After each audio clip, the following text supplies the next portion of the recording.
pretty uneventful. So I came out for about the last hour of the day to scout this little area where Caleb and Andrew and I have deer hunted the last couple of years. So in the first part of this video, you will see when I came out in the morning and I saw 4 bucks, nothing big. In fact, they were all 2 points. I videoed the one for a while. I didn't realize my camera was on autofocus, so I apologize. It keeps trying to focus in and out on that video. I should have been paying more attention. So, and then I saw a skunk on the way in the morning. One of the biggest skunks I've ever seen. I videoed it. It was pretty dark. Hopefully you guys will be able to see it. Hopefully it shows up okay on the video for you. But I'm just heading out now. I'm going back down to the truck. The thing I love about this spot is I can get here in 30 minutes from my driveway. Like, I can drive, get out of the truck, hike up away from the dirt road, and be where I want to sit when the sun comes up in about 30 to 35 minutes. So, you know, in the school year when the kids don't have a whole day to go hunt, but they can just hunt for the last hour of the day after practice and things like that, it's a nice place for us to try and go.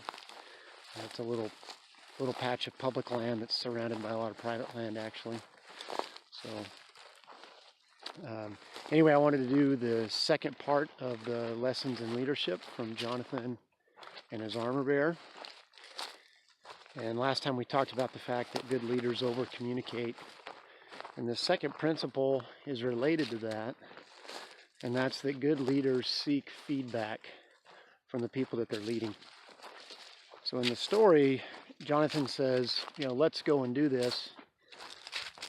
And if the Philistines say this, we'll take that as a sign. And the armor bearer says, do whatever you have in mind. I'm with you, heart and soul. We talked about that last time. But the fact that the armor bearer replied in that way would seem to indicate that Jonathan was seeking his feedback. Again, Jonathan didn't have to ask the armor bearer what he wanted to do. The armor bearer was his slave. He could have just said, this is what we're doing. So the fact that the armor bearer said, do whatever you have in mind, I'm with you, heart and soul, would indicate that Jonathan was seeking his feedback. And I think that's a great lesson for you and me as we lead people, to make sure we give them opportunities on a regular basis to provide feedback. Now that doesn't mean that we'll always act on the feedback they give us. Well, that's one of the tough things about being a leader, is sometimes you have to say no to feedback that you get from people that you're leading. But people will work harder for you. They'll be more loyal to you. They'll get more fulfillment out of what they're doing if they feel like they're heard, and if they feel like they have the opportunity to give feedback. So that's the second lesson in Lessons in Leadership from Jonathan as armor bearer, is make sure you're allowing the people that you lead the opportunity to give you feedback. And I appreciate you guys coming along. Hope you're having a great day.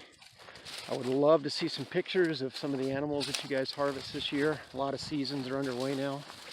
So if you tag a buck or a bull, or even if you pheasant hunt or grouse hunt or that kind of stuff, please send me pics or comment with pics. I'd love to see them. Thanks a lot, and you guys have a great day.